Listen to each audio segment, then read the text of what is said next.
What's going on, you guys? Another installment on this body part series we've been doing on your Total Gym or Slidinb Bench Trainer, and on this one we're talking about the traps. So what I want to do in these videos is kind of give you guys some concepts to kind of think in your head about how to adequately really train these areas, and also give you guys some key exercises to work on that I think best maximizes the use of this equipment. Just like some other body parts, I do think a Total Gym really does a good job about hitting and isolating the traps in a really good way. However, there are some negative things I'll talk about and touch on loosely as we kind of go along here. So that's what I'll be getting into. I'm not going to get really deep into the function and anatomy of the traps because it does a lot of things, the big kind of grouping of muscles up there in the back. I want to just give you guys some key simple take-home things to kind of think about that to me makes the biggest bang for your buck when you're using this equipment. But as always, if you guys do find this video helpful, please like and or subscribe. And if there's any other specific body part or questions or comments you guys have, please leave them down below. So some simple things to think about before we get going when you think about the traps as a grouping of muscles, that yes, they're a big kind of segment or group of segments of muscles. Sometimes they're commonly broken down like an upper, middle, and lower trap. I'm not going to have you guys really worry too much about these specific segments because I don't think you necessarily have to. That's my opinion. But just knowing some simple functions when we think about when a muscle just contracts, what's really occurring. If we look at the traps on the front side, we see them coming at least this upper part of the trap. We can visually see this, and you guys kind of know. If we do a traditional shoulder shrug, or if these muscles shorten, they assist in shoulder elevation. And we also know that as far as the back side, where most of the traps are essentially lumped and visually you can see them, when they do kind of fire and contract, they'll assist in things such as shoulder retraction, scapular adduction, meaning your scapular bones are kind of coming closer together, or horizontal abduction at the shoulder. So it's something you might be doing during a rear delt fly, or when you're doing any kind of a row, you'll be doing this as well. These are just some simple things to think about because I think most people, when they consider the traps, they more or less are thinking about this area and they're thinking about traditional shoulder shrugs, when I really think that's kind of like the very minor issue. I think the biggest area to really focus in on is doing more of this type of action. So horizontal abduction, or kind of opening up and kind of working where you're seeing the scapular bone really starting to come together, because that's primarily where all this stuff is really kind of bunching up with your traps to kind of get that more of a kind of defined bigger look in your upper back. But not just upper back here, but definitely that'll carry over to the front side as well. So most people think of working traps, they'll do traditional shrugs, and I can at least speak for myself personally. I haven't done a shoulder shrug in years. I don't think you necessarily have to, because all that work as far as building the traps, I think comes from doing some other movements, which we'll see here, which I think is where the Total Gym actually shines, honestly. So I kind of started and want to preface with that and say, not that shrugs are kind of worthless and not good to do. Certainly they have their place, especially if you got like dumbbells or something like that.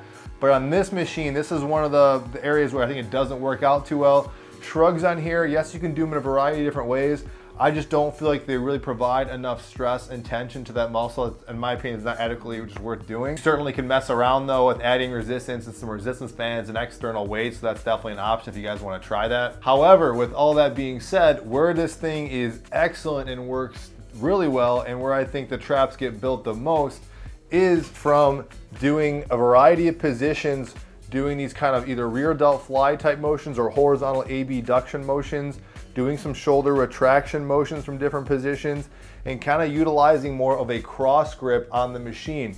Because by grabbing more of a cross grip on the machine, I'm already kind of starting with a lot of tension and stress from this middle scapular area being extended. And if we know, if there's my scapular bone here, once that's kind of lengthened, that's kind of telling me that these muscles inside here, not just the traps muscles like your rhomboids too, are going to be lengthened, so that when they contract, even if I'm just doing a minor range of motion, I'm not going to even bend my elbow, just more so my shoulder and pulling like my scapular kind of inside, or more adducting it. This in and of itself is a great isolating movement. And then certainly as we'll progress here, you can do things like, instead of just doing this to the side, I can go this and kind of hike up. So you can incorporate a lot of different movements that the traps are actually capable of doing. Not to keep beating this dead horse if you guys watch my channel, but if you have these chrome handles and the swivel, this makes a lot of these exercises, again, feel a little more fluid and just a little bit better in the way these things are going to work. All right, now this leads us into what I think is the best position on a Total Gym or Slidinb Bench Trainer to do a number of different exercises. They're all fairly similar, but a number of different movement patterns that will work your traps using this equipment. And that is basically having a low tower height setting. You can vary this depending on your ability and what more or less you want to focus in on, depending on what you're capable of and what you want to hit or mess around with. You can get in your knees, you could leave your feet on the ground. You can mess with the grips and positions. I'm always gonna recommend that you guys have a cross grip. This way we're already starting with our traps really kind of lengthened and extended. And with a lot of these exercises, you may be it's inevitable you're gonna working a number of different muscles, not just isolating the traps. But for sure, the more you start extending your elbows, the more you're gonna start incorporating some other bigger exercises as that lever arm increases to kind of just work that range of motion. So you might be incorporating, yes, more or less some posterior deltoids or your shoulders, muscles like your rhomboids, certainly other rotator cuff muscles. But if you're trying to really isolate the traps, either way, you will be working them whenever you're doing a variety of these exercises. As you get higher up the tower, you might want to shorten the elbow and focus and isolate the traps a little more that way. But at a low setting, even if you are working some of your shoulders, this is still an excellent, in my opinion, this is maybe honestly my number one exercise that I would incorporate as really building a lot of that mid to upper part of my back, specifically my traps, would definitely be this one. This is a huge big bang exercise that does a number of great benefits. But at this low setting, especially having this nice cross grip, the main things to incorporate is that range of motion of not just kind of stopping halfway, but getting as far back as you can, because the further back we go, the more we're actually working and engaging those traps. Now, even at different positions, if I go up to a Y, certainly I'm still incorporating my biceps. I'm certainly still incorporating my deltoids, but I'm still then starting to incorporate a little bit more now so of my lower trapezius. So my point in saying this is you guys can feel this tension, you can feel this stress up here, mess around with different angles. But if you're at a loss, you don't want to think about it too much, I would just focus on dialing it in right here. I mean, just dialing into a straight T position. Now, as the tower height gets higher, it gets to be really difficult and demanding for the traps to actually allow us to pull back our arm without incorporating a lot more of our lats and maybe some of our stronger shoulder muscles as well. But from this position, if you're at a big tower height, this is where I would do some more partial reps. Definitely adding some external band tension would be really good. What I'm trying to do is extending here, protracting my shoulders, then retracting my shoulders, and also with a little bit of an elevation in my shoulders too. So I'm gonna pull back and then also elevate here. All right, so I can pull back and elevate. And even if you just did this, even just focusing on pure retraction, this is something else you would feel it works out pretty well. And then the single arm actually also works out pretty well. So I can get more of a stretch. I can really pull back and tuck back and squeeze in that midsection. And when I start doing this for reps, where I start to really feel this is a little bit deeper into the traps, but certainly still feeling it high. If I want to start feeling a bit higher, I can always kind of tuck it up a little bit as I go up. Now, where I actually do find more of a traditional shrugging motion feels pretty good is if you have a high tower height setting and you're going to go ahead and kneel on the glide board. And what I'm going to do is kind of tuck my elbows in to start, but then really kind of focus, still have that retraction action, but now doing some more traditional elevation. So there's initial retraction and then some shoulder elevation.